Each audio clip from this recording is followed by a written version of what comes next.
আপনি যতই ভালো করে থাকেন চলেন বলেন না কেন, আপনি সমালোচনা থেকে বাঁচতে পারবেন। কিছু সত্য আছে, মানতে না চাইলেও মেনে নিতে হয়, বাস্তব। আপনি যতই ভালো করে চলেন, করেন, থাকেন, বলেন না কেন, সমালোচনা, বদনাম থেকে আপনি কখনো বাঁচতে পারবেন না। আপনি এর কাছে ভালো হলে দুইজনের কাছে আপনি খারাপ নিশ্চিত হবেন। সবার সাথে কখনো ভালো থাকা যায় না, পৃথিবীর সবাইকে খুশি করা যায় না, কিন্তু আমরা বোকার মতো সেই মানুষকে বারবার খুশি করার জন্য চেষ্টা করতেই থাকি, অক্লান্ত পরিশ্রম করতে থাকি। শ্রদ্ধার সাথে বলি, মানুষকে নয়, ওই মানুষের রবকে খুশি করার চেষ্টা করা দরকার।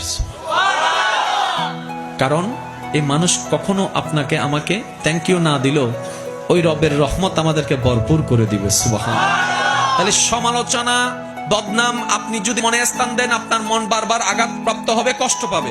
তাহলে যেই জিনিস আমাকে বারবার আঘাত দিবে সেটা আমার রাখার দরকার নাই। সেজন্য সবাইকে শুধু ক্ষমা করতেই থাকবেন। মনে রাখবেন, যে ক্ষমা যত বেশি করতে থাকে তে তত বেশি সুখে শান্তিতে থাকতে পারে। সুবহানাল্লাহ।